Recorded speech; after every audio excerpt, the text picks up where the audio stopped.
Abraham Lincoln once said, "Those who deny freedom to others deserve it not for themselves." In tonight's special extended edition of Spirit Guides, the SGC take on a place you have asked for a long time, and we finally give it to you. Are you ready? You guys wanted this. He's not a crazy person, but he can have a conversation with Kate Winter like I'm talking to you. You guys have asked for this. William takes his last breath in his wife's arms. Well, we got it for you. I love the Myrtles. It's the second home.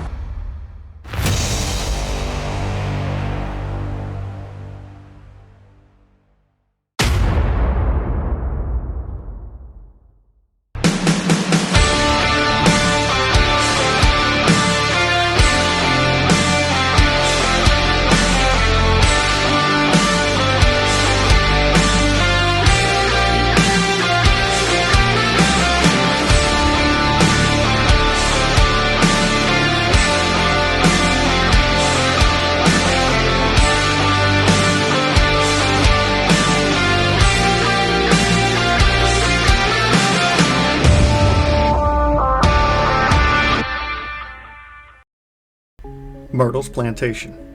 Once known as Laurel Grove, this antebellum plantation located in St. Francisville, Louisiana, was built in 1796 by a general named David Bradford, who died in 1808. His son-in-law, Mr. Clark Woodruff, would then take over the property. We were given a tour by Miss Mackenzie Stelly, who had some stories to share with us. Come on, spill the tea, yeah. So, do you have any that come to mind in particular, based around where we are in the house? Well, I think the most frequent one that comes to mind is guests who are staying up in our Woodruff suite, which is the room right above us now. Okay. They have access to this main foyer, grand staircase, and upstairs is at least 3 times a week. Guests who are staying in the Woodruff suite, they'll be asleep in the middle of the night and they report being awoken to wonderful, beautiful piano sounds being played in the middle of the night. And of course, we have our gorgeous old-time piano right here in the foyer. And if you do happen to look, there are keys that are permanently pressed down on that Yes. piano as well. And guests will try to write it off as, oh, maybe, you know, some other people are playing music in the middle of the night.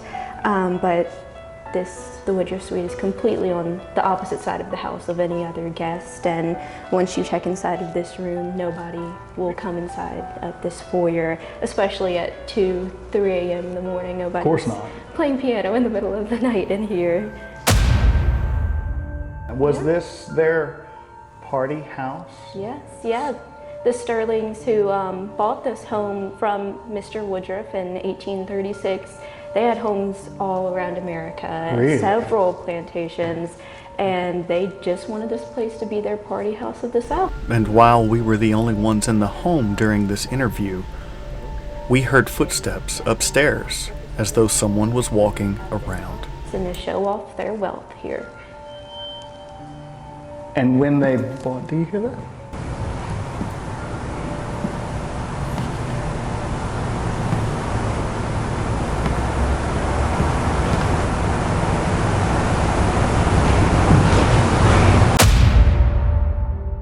Myrtles Plantation, built in 1796 by Mr. David Bradford. This property has known so much tragedy, from children being poisoned to a gentleman shot at his own front door, climbing up the stairs to reach his wife for one last conversation with her. This place is amazing. And in Louisiana, this is on the top 10 haunted lists all the time. And usually it's #1. Tonight, we get to stay here and we're gonna spend the entire night searching for several different spirits. From Mr. Bradford to the children to a lady named Chloe. She was a servant girl and she is supposedly the one who poisoned the children and it was an accident that they died. This lady, Chloe, was caught eavesdropping by the door of the owner, and he cut her ear off in retaliation to teach her a lesson. And she poisoned these children in hopes that they would get sick and need her. However, she overdid it, and they ate more than they were supposed to, and they did not make it. We were able to meet with Miss Mary Glenn Miller, manager at Myrtles Plantation, and she was able to give us some stories that we had not heard. Come on, spill the tea, yeah. Nothing as crazy as some of the tour guides have seen. They're in the house much more than I am, and there is activity all over the property, but tour guides are just more involved than I'm at. I'm usually behind a computer or doing something or out and about, but nothing too crazy, but just weird things that don't happen on a normal day. The first thing that I noticed was like a Friday afternoon, and I was checking some guests in. I was taking them up to their room, and I had the keys in my hand, and I heard a door unlock, and I was like, that must be another guest. And I was like, I don't think I've checked anybody else in. Well, the door that unlocked was the key that I had in my hand, and I was about halfway up the stairs. And so that was weird. And then in the same room, I've had a whole carabiner of keys. I thought it fell off a table, which isn't that weird, but it actually moved across the room and dropped in the floor. Wow. So that was a bit... What room is that? That was in the John Leake room. Okay. I feel like all the employees have special places that are more active for them. Sure. I think the John Leake is the most active. Some Okay. people say nothing's ever happened in there, but Okay. that's my thoughts. You think that it unlocked because they knew you were coming? I don't know. John Leake, the people that do have experiences in there it's the ghost of a guy named Clarence, and he's kind of playful and kind of like grouchy. So I don't know if he was just trying to get under my skin or Who I don't was know what he Clarence? was doing. He was a soldier who they used the Myrtles as a hospital during the Civil War stuff. Okay. And he was a soldier who had gangrene on his leg, and people said that you could smell his leg sometime. That's not a pleasant smell. No, I've never smelled that, but some overnight guests have. So he died in that room? Yes. And then Miss Mary Glenn was able to share with us her knowledge on the story of Chloe. About the kids and Oleander. Well, the story about the kids, you'll get all that on the tour, Okay. supposedly. Big long story, but the one of the house servants had baked a cake with Oleander, wanting the children to get sick and call for her because she had spent most of her time raising them. She overdid it on the Oleander, and they died from the cake. Okay. That's just 2 children that have died here. I don't think we've had other children. We've had a couple more children die here just from natural causes. Okay. Back in those days. It was pretty common. But there are several children spirits here, and a big misconception is they want to know who the person is and how they died here. And it's not just people that have been here, lived here, died here. This is just kind of a center for spirits. So you think that So this there's is, a lot of children spirits, not just those 2. Okay. You think that it's more than just a... You think that Absolutely. it's an attractant? Yeah, Okay. it is. And we've had people who specialize in those type things come and tell us the actual spiritual center of the house, of the property, is actually inside the house in the Okay. ladies' parlor. But it's interesting because everybody says, well, I got a picture of this ghost. Who is it, and what did she do here? I'm like, I can't tell you who that is, and we've caught people that are modern looking, and they say, well, they're not dressed in period clothes. I'm like, well, if they died yesterday, they could still be a spirit. So Yeah. there's a lot of kids that aren't necessarily the 2 that you hear about on the tour. To get a little context for everything, in the 17 and 1800s, funeral homes and parlors, they did not exist. If someone were to pass away in your home, you would actually lay out their body in your main foyer for friends and family to come say their final goodbyes.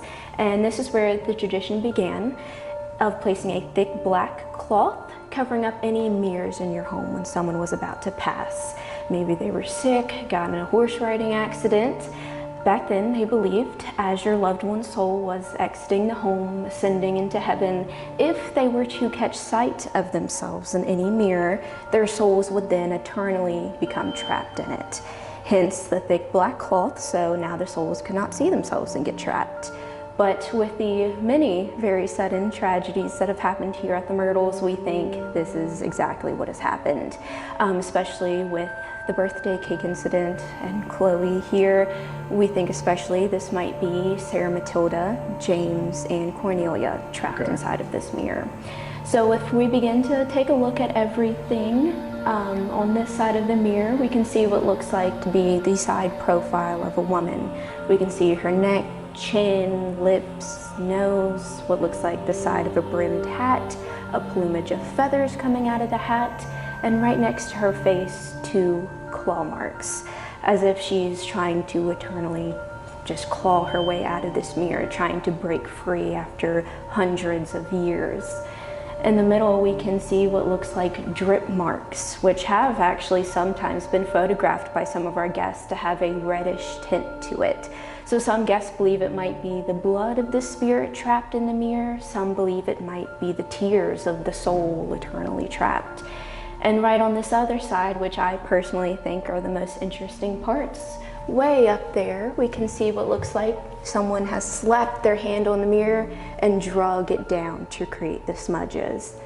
And right beneath it, little children's hand and footprints, like a little kid is just scampering up and down the mirror. Wow. Yeah, and if you do happen to look closely enough, you can actually see the individual indents and swirls of the print itself. And a lot of people ask us, well, why don't y'all just clean the mirror? The prints will go away. And we do, actually. We have documented proof of us professionally re-silvering this mirror 10 times now, which is completely replacing the back layer of the mirror that makes it reflective. And we have enough documented proof of this that National Geographic has actually given us the title of the #1 most haunted piece of furniture in the world. Wow. Yes. That's insane.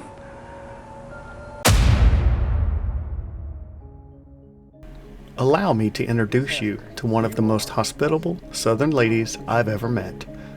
Former tour guide at Myrtles Plantation, Miss Hester Evie. And she was a beautiful storyteller. Come on, spill the tea. Yeah. Ooh. I worked here for about 27 years. 27 years. Yeah. You have some really deep ties to this place. Yeah, I love the Myrtles. It's a second home. Yeah. Yeah. Did you ever hear any stories about an experience in the paranormal realm? I've heard a lot of stories. Have you? Yeah, a lot of them. And even to go so far back as being born in Woodville, Mississippi, when you pass by the Myrtles, you know, everyone says, there's the haunted house. There's the haunted house. Wow. And I'm 60 plus years old, so it's not stories that just started yesterday. No. That's been around for a long time. Long, very long time. What experience have you ever had personally had an experience here? Personally, I have had a few experiences that stand out. Okay. But if you pay attention every time you hear footsteps, or every time you smell cigar smoke, Okay. or every time you think someone called your name, you'd be doing it all day. But yeah, I think the thing that stands out is years ago, my daughter was getting ready to start Louisiana Tech. Okay. And it was during close to Halloween, and we had a lot going on and moving and all that, but she came by to talk to me, and I didn't have time to talk, and she realized that may happen. But when she came down this very same walkway, she said a little girl asked her what was her name. I mean, she's a young lady getting ready to go to tech. She's not a child, so she knows that someone is talking to her.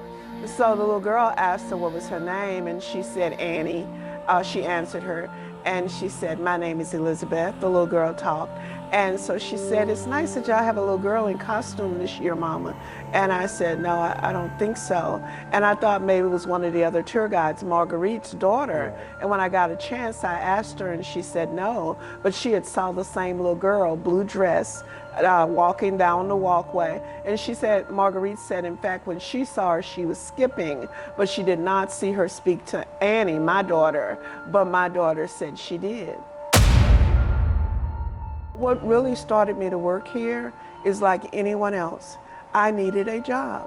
I was out of work for 2 weeks, just married and moved to San Francisco, and I was at home, no transportation at the time, and I was looking through the phone. I said, I'm going to look through the phone book today. I'm going to call some places. And we have been taught, you know, even in school, if you want to really get a job, you do it face to face. Right. But I was not able to do that. Right. So I opened the phone book and it fell on Myrtles. And I said, Myrtles? Oh no, I don't want that. It's haunted.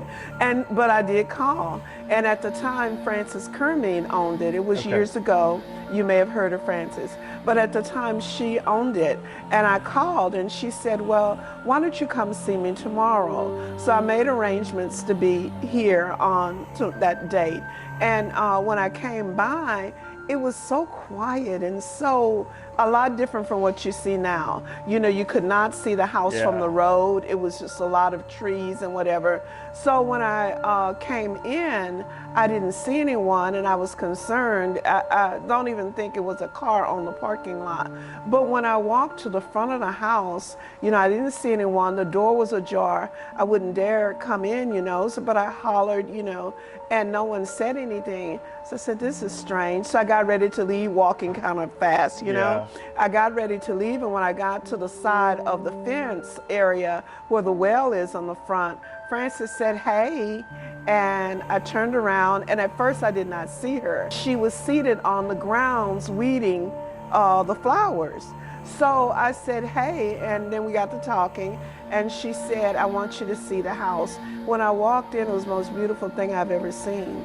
The marble fireplaces, the chandeliers, it was just something out of a book to me, you know. And so she said, you like it? And I said, well, it's beautiful. I mean, I've never seen them from the country in Woodville, and nothing like that. So I started to work, and she said, you think you could tell people about this house? And, you know, I knew nothing to tell them. Right. And of course, that's what I told her. She said, well, it'll come natural. And, you know, I love the Myrtles, so I've been talking about it ever since. The executive director of West Feliciana Parish Tourist Commission, Mr. Devin Corbello, was willing to meet with us and talk about things that he had experienced, and decided to be our guestigator of the night. This is light work. Come on, spill the tea. So you're from Lake Charles? I am. I'm from Lake Charles, born and raised, moved out here a little over a year ago. Okay. Since you've been here, have you stayed at the Myrtles?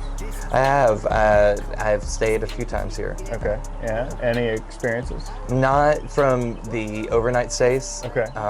But I've had some experiences while showing people around and letting them take the tour. Okay. Yeah. My first time, I had just moved here, and we were showing a group of people from the Netherlands around St. Francisville, and took them to the Myrtles. And after the tour was finished, we were walking in front of the general store on the porch. Okay. And one of the ladies that was with us, her earring flew off and hit our other person that was with us in the calf.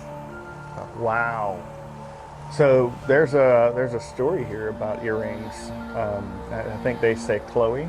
Chloe, yeah. So legend has it that Chloe, which was one of the first people to be murdered on the property, she had her ear chopped off before, and because of that, she was obsessed with just one earring. And so legend has it that she takes guest earrings or plays with them, and so that it lined up with the story, that experience. And while filming Mackenzie's interview inside the main house, she found an earring back on the floor, which coincides with Devin's story. Pick that up some, probably, I would think. Okay. So, yeah, once we get there, we'll leave Here it you right go. I found a backing of an earring already. Uh-oh. So Morgan asks about the story behind the earring and what the significance is. Yeah. Okay. And, you know, whatever works. And if it don't work, it don't work. Back it back up. Yeah. Is that a, like what?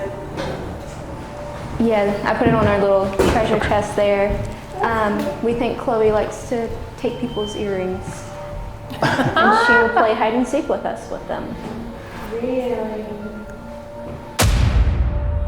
The story of Chloe has been told many ways because, you know, we're talking over 200 years ago.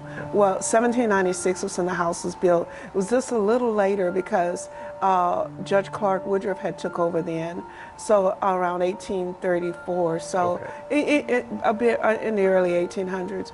But Chloe was a mistress of Judge Woodruff. Judge Woodruff was the second owner. He was the first owner, General Bradford's son-in-law. So he married the general's daughter, Sarah. And of course, like all marriages, it was arranged. She was quite wealthy, and Sarah was available. And when he married Sarah, you know, they were the ones who named it the Myrtles because of their love for the crepe myrtles. But he took on a mistress who was a house servant, and her name was Chloe. She was caught eavesdropping on some of the family's business. And, you know, it seems like it's not so terrible to eavesdrop. I mean, you're not supposed to, but if you're taking messages back to the other slaves of a trade or something going on before time, you're probably causing confusion. But she was caught eavesdropping, and her left ear was removed for it. It left her upset, of course, and a few days later, she baked the birthday cake, the story goes, for the judge's oldest daughter. I believe she baked that cake because she was sent to the fields. She thought if she made the children sick, that she would be able to come back and get her household duties back. Or that's what I believe. But anyway, she overdid it, killing the judge's wife and the children. She served them cake. And they are the ones that are still said to be here along with her, because after Chloe confessed to the poisoning, she was killed. Some believe the Mississippi River, which is not far from us at all, is where you would go, especially if you were known to be a person of power, any spirit or something that could come from your soul, that they would take you to the river, weigh you down, and then because your body could not float up, you know, you would not be able to spread any wrong spirits or evil spirits. So it's believed that they did that to Chloe, but her spirit is still here. So she is back, and she's been back for years, and she does not mind showing our guests. She's not trying to harm anyone. I think she's trying to make up for the bad deed, because she's known, or we believe it's her, to tuck people in at night. And guests have told us a number of times they've gotten warm, pulled their covers back, woke an hour or so later, and the two of them are tucked in tightly, and some are not that happy about it. During the tour, it was in the last room, in the game room of the tour, and while we were, the tour guide was talking, something fell in the closet of the room that we were in, and kind of scared everybody. Yeah.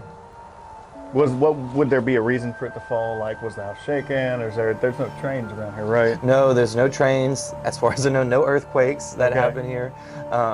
And it was just random. She was telling the story of Kate, the little girl that had passed away, and it fell. Someone made their presence known, or something made their presence known while the tour guide was telling the story. Have you had any experience with any children? You're speaking like you have.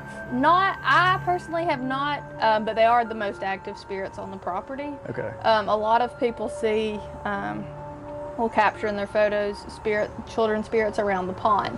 Of course, if somebody says, "Oh, that child must have drowned in the pond," and I said, "No. You know, have you ever been around a kid? The first thing they want to do is run to the water." Right. So they just hang around the pond. But we have a tour guide here. He has a strange relationship with one of the popular children's spirit here, Kate Winter, who did actually live on the property and die on the property. And he's not a crazy person, but he can have a conversation with Kate Winter like I'm talking to you. And I've seen that. I've seen him have interactions with her. I've never interacted with her. And she always tends to like the youngest tour guide on property. I guess she feels comfortable with them. It's strange, it's interesting, and he, you know, they can communicate, and he doesn't seek it out. He sometimes is a little annoyed by it. It's really actually interesting to see. The 17th stair from the bottom, what happened on that step? So actually the first confirmed murder here at the Myrtles occurred on that step. So the first one in which we do actually have a police report on, and we know kind of exactly what happened with that. So when the Sterlings decided that they were done with their party house, they wanted to move back up north, they decided to hire a very prevalent attorney here in Louisiana to tie up all their business in so they could have a smooth transition. And that gentleman that they hired was named Mr. William Winter. He was originally up from north as well, and whenever he came down here to help the Sterlings, he ended up falling in love with their daughter, Sarah Sterling. Okay. They ended up getting married, and the Sterlings decided that they would gift this home to Mr. William Winter and their daughter to live in. The whole plantation, the Yes. whole house? Yes, the whole Okay. property and Wow. home itself. So they would have lived here as their pretty loving, happy family, and unfortunately the Civil War breaks out. And William decided, since he was an open Union sympathizer at the time, to actually turn this home into a Civil War hospital for both Union and Confederate soldiers. So he was fair guy. Yes, yes, pretty uncommon at the time. Thankfully, though, the war ends, the family was able to move back inside of this home, and we're going to flash forward now to January 26th of 1871. Okay. This day, William was in our gentleman's parlor tutoring his son, Francis, just going over some schoolwork. And as the two of them, they were just studying and tutoring, they began to hear a loud commotion coming from the gates of the property. A gentleman on horseback had rode through the gates of the property, and he is in a panic. He was continuously yelling, "Gentlemen in need of an attorney," over and over again. And well, William's an attorney. He was not expecting anyone that day, but nonetheless, he gets up from his seat with Francis and he makes his way on over to one of the side doors that opens up to the porch. He steps out there and waits for this gentleman to approach him so he could speak to him. "I'm an attorney, sir. How can I be of service to you? What is going on here?" And that gentleman pauses for a few seconds, looking William up and down pretty closely. And he then proceeds to ask, "Are you William Winter?" "Why, yes, I am. What's it to you?" And that gentleman then proceeds to draw a shotgun out of his saddle, shooting William. 5 out of his 7 bullet fragments ended up hitting William in the chest and neck area. And that gentleman rides off, never to this day to be seen. But as far as William, he was surprisingly still alive, but he knows he only has a few more moments left to live. And with his dying breaths, he desperately wanted to see his wife for just one last time. One problem though, at the time, Sarah was all the way upstairs in the children's nursery, helping tend to her kids. Poor Francis, though, had of course watched all of this happen to his father, so he rushes over to his dad, kind of helps prop him up when he notices he is whispering, "Sarah, Sarah." So it's obvious what his father wants to do. So Francis helps his father up, helps him stumble through our 2 parlor rooms, through the lady parlor double doors, and on to these grand steps. And at this point, he is dragging his hardly conscious father up the steps, all while he is screaming for his mom. Sarah had heard all the commotion, so she was already making her way towards these steps as well. And they ended up meeting on the 17th step, where William takes his last breath in his wife's arms, and he passes away on this very same staircase. Wow. Yep. And to this day, it's a 152-year-old cold case. So they never found who did it? Never found who did it. Sarah ended up placing a $1,000 reward for any information. Nobody ever came. It was believed that William was about to run for governor of Louisiana, and Okay. with, like I said, his political stances at the Okay. time wouldn't have been taken too kindly. So we do think someone hired that gentleman to come in Okay. and kill William. Probably his competition, political Yeah. competition for that. I think my favorite story is actually Mr. William Winter. Okay. Mr. Winter took over the home after Judge Clark Woodruff. He owned the home, and supposedly the story goes that he was in the gentleman's parlor teaching his son when someone rode up calling gentlemen in need of an attorney. And so, being a lawyer from St. Louis, he went out into his north porchway to answer who was calling. Well, whoever shot him in the chest with a shotgun, and that blast blew him back into the gentleman's parlor. He was trying to reach his wife, Sarah. He was in pain. With the help of his son, the story goes that he made it through the 2 parlors, by the hallway, made it to the 17th step on the main staircase. She met him there, and he died in her arms. And a lot of people still hear those footsteps. They hear his cry, they hear the sound of a gunshot, and they also hear her cry. A lot of people say they smell perfumes that come from the area where she would have came down to meet her husband. And I think I like that one the most because it's kind of something out of a love story. A little bit out of a love story. Yeah. That's great. You tell such a good story. It's that's really, that's really awesome. Yeah. You're going to stay tonight. You're going to sense it's something that you can't see, and you don't really know if you want to see it. You know? Yeah. It's just that you're hyped up and you want to. Maybe I want to, maybe I don't. Right. And the footsteps you're going to hear, that's without a doubt. They want to let you know they're here. And the children are curious. So they may, come by your bed and kind of put their little hands down and peep over and see what's going on. But of course they mean no harm at all. No one means any harm. Again, there's so many different people and spirits and things. It could have been almost anything or anybody. That sounds to me, and I'm just speaking out of turn, I know, but it sounds to me like that burying in the water and maintaining the soul not being able to carry is steeped a little bit in voodoo. Well, it could very well be, baby. Okay. Because, you're in Louisiana, so you know how we do things. And a lot of time in the early 1800s, when we're talking about this period, from what I've read and from what the little bit I've learned, is that it was more of a medicine for my race. So, we look at it now as, oh, that's so bad, that's voodoo, but at the time, it was something to heal. Yeah. It was to help. And it's a religion. Yes, it's very much so. Very rooted in Catholicism. So, we look at things the way television shows us. Right. So, it's just a little different. But they were very, very serious about a spirit floating around, and her spirit is still here. And not only hers, the children, their mother, and the children will tug on you. They're so sweet. Oh, they're so sweet. I have been it's always happened to me in the ladies' parlor. And I have a lot of children and grandchildren. So that tug of, Mama, I want to tell you something, even though you're talking to someone else, it's been times that I've been on tour and I can be in that area, same area, and I can feel the little fingers. It's like they want to tell me something, and the little sound of, hello there, they're just playing with you. Yeah. That's so awesome. We're just glad you're here. Yeah. And when I heard from Mary Glenn that you were here, I said, oh yeah, I'd be glad to come. That's I can't tell you how much we appreciate that. Would you have breakfast with us?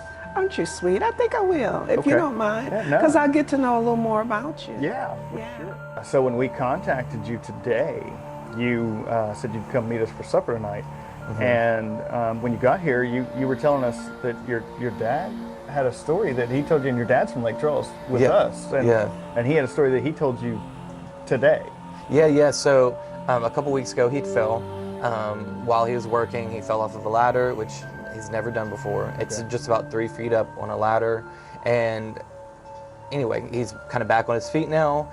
And he was going back to the house that he had fell to finish his work. Okay. And he was telling me that the owner told him after the fact that supposedly the property in the neighborhood that he lives in is built on a Native American burial ground. Wow. And that he's had experiences there where his house is haunted, and my dad had said that he felt a different type of fall or almost a push whenever he fell.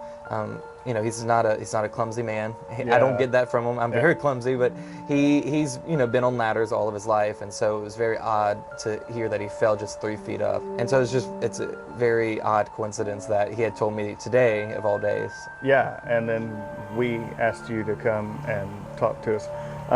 You know, I feel like, and I'm very big on signs, I feel like there's something in there we need to read into.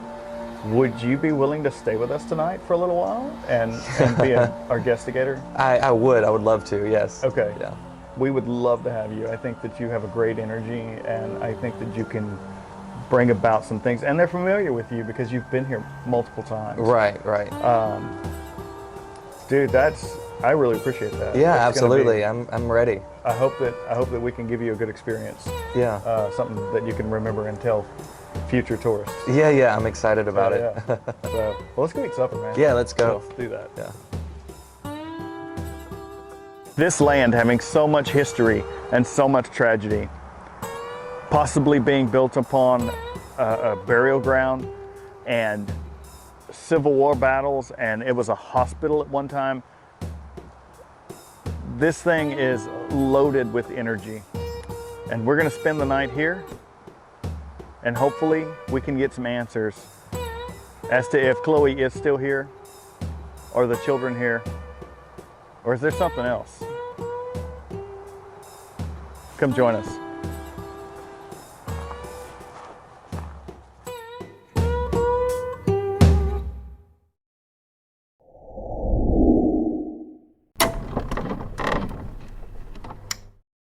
Beginning the evening, we set up our cameras, we set out some balls, and we set out some cat balls. One of the first things we noticed was this cat ball on the table was rolling by itself before we could turn our cameras on, but we did capture the end of it.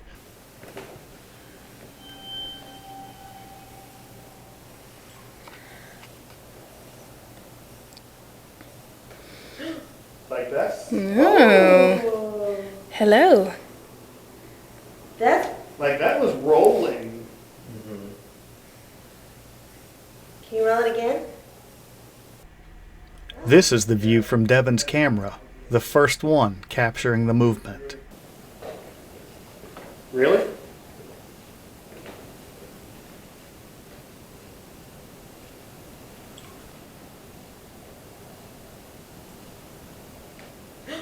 Like that?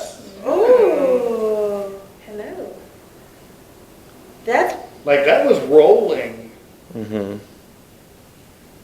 Notice how the ball almost comes to a complete stop and then moves again on its own.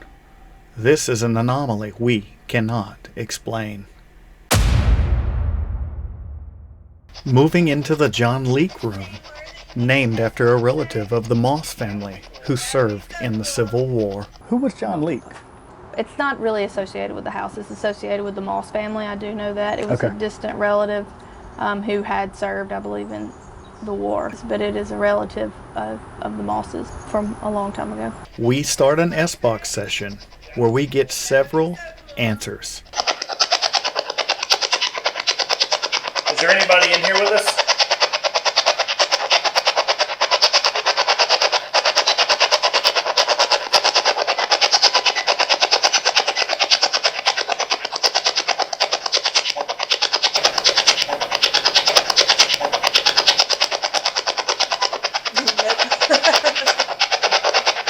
Kind of sounded like that, didn't it? Did you just say no?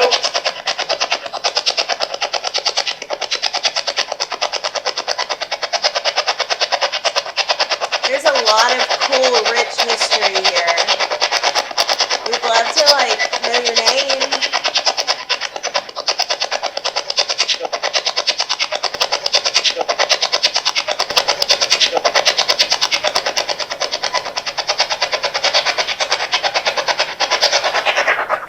Did it sound like John? I don't know, but there's definitely was a tone change. Yeah, after that something name. It different. was definitely male. Yeah.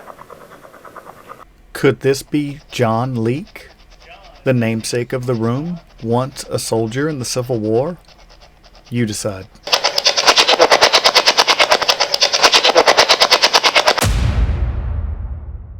And then,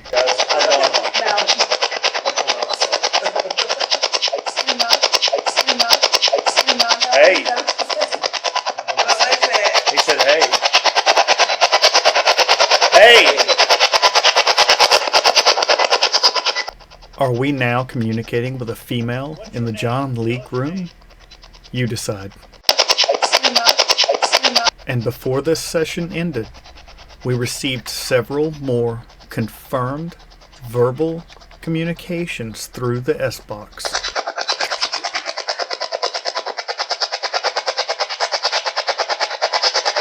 Who is in this room? Can you say anybody's name?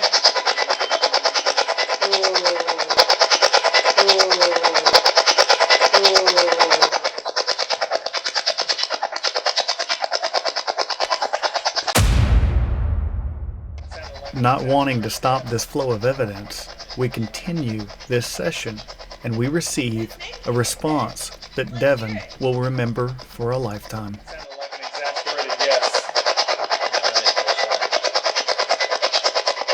Whose name can we say? Let's hear it.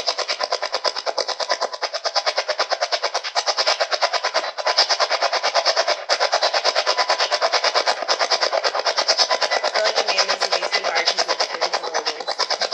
Yeah. You say Devin?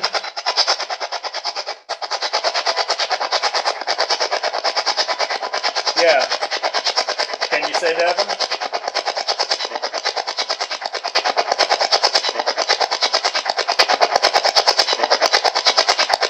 Sure. I don't know if it said Pretty sure. Hearing the word sure during filming, after reviewing the recording, we heard something very different.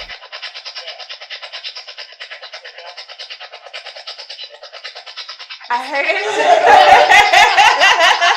Oh my god. That was fairly clear. Yeah. That was fairly clear. While reviewing the recording, we actually hear the name Devin come from the S-Box.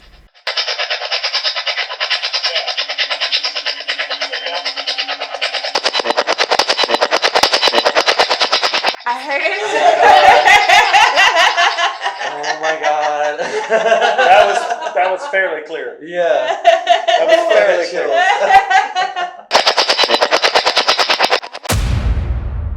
Immediately following hearing Devin's name, excitement filled the room, and we, deciding to end this session, have one final experience before we exit. I heard it. Oh my god. That was fairly clear. Yeah. That was fairly clear.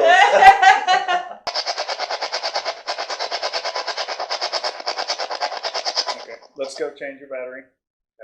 And let's leave the periscope up here in view of that camera Yeah. on the bed. And Oh, it says evening. Evening, Devin. Evening, Devin. Evening. Listen, everybody getting it? I didn't get it. I missed it. my camera was too I high. got it. You got it. Good evening.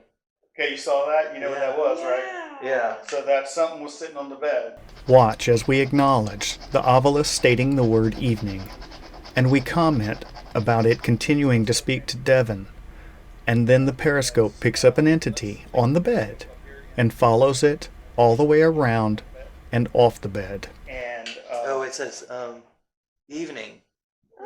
Evening, Devin. Evening, Devin. Evening. Listen, everybody getting it? I didn't get it. I missed it. my camera was too I high. got it. You got it. Good evening. Okay, you saw that? You know what that was, right? Yeah. So that something was sitting on the bed. Is this entity that we picked up on the periscope the one that we were speaking to, and the one that said Devin's name? You decide. Evening, Devin. Evening, Devin. Evening. Listen, everybody god, are you getting it? I didn't get it, I missed it. Oh, my camera was too I got high. it. You got it? Good evening. One more piece of evidence we would like to show you from this session. After we left the room, sounds were recorded on the audio of the static camera. And this is what Miss Mary Glenn had to say prior to our investigation. A lot of times people will say they hear him tapping his cane on the floor. I haven't personally heard that, but that is a tale from overnight guests. I'm going to play the static cameras from both the John Leake room and the main foyer, so you can see that we walk out of the building as the noises are happening in the upstairs room. These noises are an anomaly we cannot explain.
Are these the sounds of boots walking across the floor?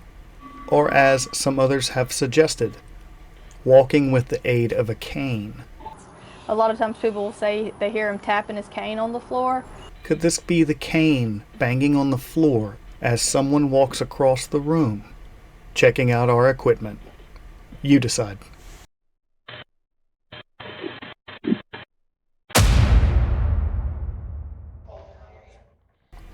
One interesting piece of evidence we would like to share with you is words that the obelisk said right before Amanda has a trip. We did not capture a picture of the obelisk. However, it did say these words as Devin read them off. Bada ball. Go. Oh my god, wait, it just said shove and hurt. You can even hear the obelisk say the word okay in the background right after Amanda hits the stool. Oh my god, wait, it just said shove and hurt. Hurt. Hurt. I'm okay. Yeah. Thank you. It said shove, hurt, and okay. Soup, shove, hurt, okay. And then it said hurt right before you. That's interesting. I am okay. Thank you. And thank you for trying to warn me. I did not see that step there. Did it say shove because something shoved you? No, I didn't feel like I was shoved. I think it was just trying to warn me. Wait, are those dolls looking at each other? Yeah, That's not how it was a while ago, was it? that's how I put them. No. Kind of. But man, she is like staring us down. You know that? Were you here in the room with us?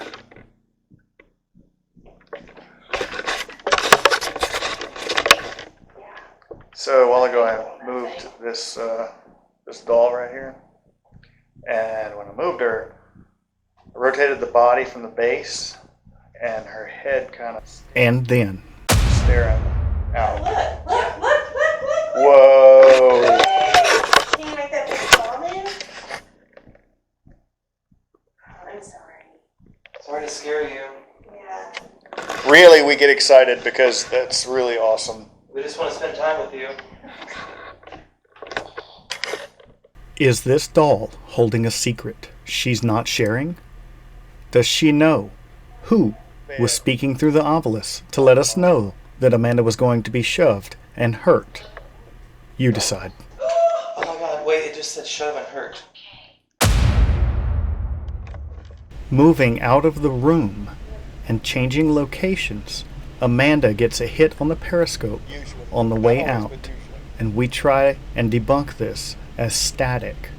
However, the patterns that the Periscope 360 puts forth do not indicate static electricity.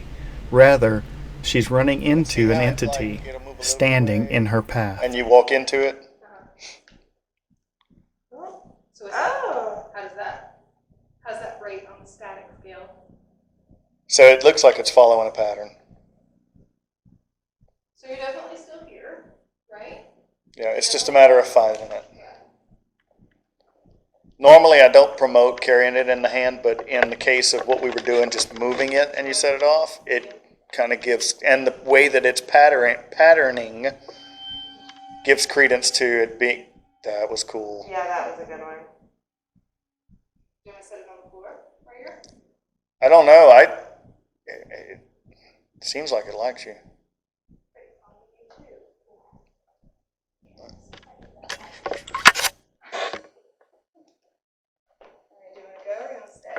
Yeah, come out here slowly. Hey, look, she don't bite. She's nice. Do you want to dance?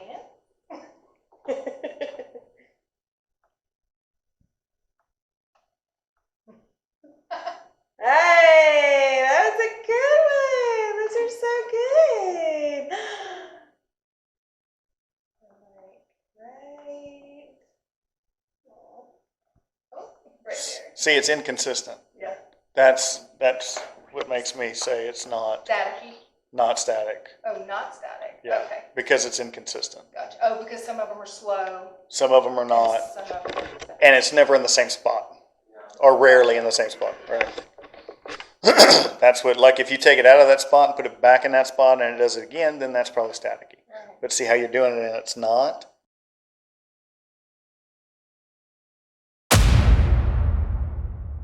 Gearing up our SLS camera, we want to try and see who is interacting with us. So we go back in the house for an experiment, starting with Devin on the stairs by the ball that we placed at the 17th step. We try and get interaction. We pick up Devin in the camera, and we have him move and stand up and change locations on the stairs with no luck. And then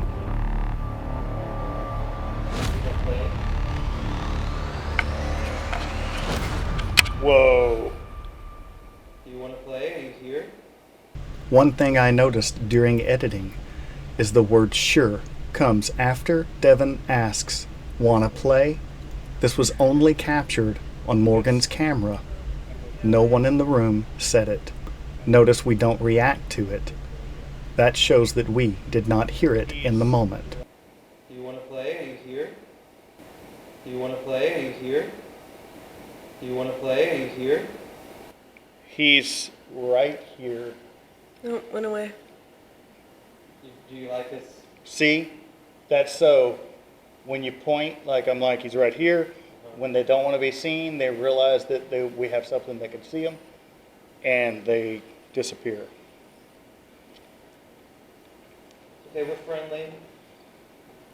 Come back and show it again, please. Devin's really nice. He said you could touch him. Oh yeah, look, there you are. And when I have Devin try to move again. touch this entity, it disappears for good, That's good. and the Come experiment down a little is bit. over. Now put your hand into the banister. Tell me what you feel. Oh, he went away. Did you feel anything? No. Is this the spirit of Francis Winter, still trying to help his father get to his mother? Whoa. You decide. So Francis helps his father up, helps him stumble through our 2 parlor rooms and on to these grand steps. Do you want to play? Are you here? One final piece of evidence we would like to share with you. We moved to the doll room with the SLS camera, and Amanda had the interaction we were hoping for. There it is on the bed. There it is on the bed. It's like in a yoga pose. Yeah, it's like sitting in front of the ball. Can you move the ball? What's the little ball it's called? The cat ball? Can you move the cat ball for us? And then it moves to the end of the bed. I don't know. Yeah, okay, I feel. Is it picking up the ball as a head, though? No. Oh, that's a balloon. Because if it was, it would, you know what I'm saying, it would go away. But it's, like, there's something there. That's actually not even picking up the ball. Watch as it peeks around the bed to So- look at Amanda. It's standing, like, peeking around the bed. Yeah. Her hand is in the Oh, that's Amanda right there. Hey there. It's There's two. peeking. Yeah, there's more than one thing in this room. There's several things in this room. So this is what we're seeing. Are you having fun tonight? Do you want Amanda to come and play with you? Yeah, come this way, Amanda. Oh, almost. Let's hit that thing again. Grab the bedpost Yeah. and lower. Now reach around this side of the bedpost. Sorry? And you should be feeling down. It reached for her hand. Did you see that? It's holding your hand right now? It's Oh, yeah. no, it's really like standing up, it's kind of staring you in the face. You want to give her a hug?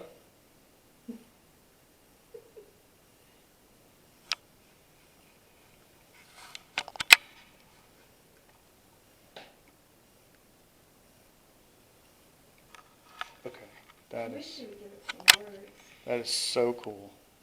You're following her hand. That is so cool. My middle finger. It's like giving you a high five every so often. My pointer and my middle fingers are tingling. Are they really? That is so cool. You want to give her a high five? Look at it. Look, it gives her a boom, boom. Look, it's like giving her high fives. Watch, boom. Play patty cake with her? Look, look. And then Don't turn it that way, Marcus.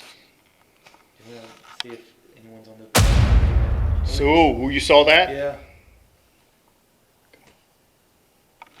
What was it? It was somebody behind the door. watch the Can you second push the door entity again? show up behind the door and was disappear somebody behind the just door. as fast. Ball on the bed. Is this an adult from one of the other rooms coming to check on us? You decide. There was somebody behind the door. Are you still behind the door? I mean, obviously I don't see you, so you're not, but you were. And when Devin hands Amanda a piece of equipment, this entity It helps leaves. a lot. Oh, Still seeing? did it?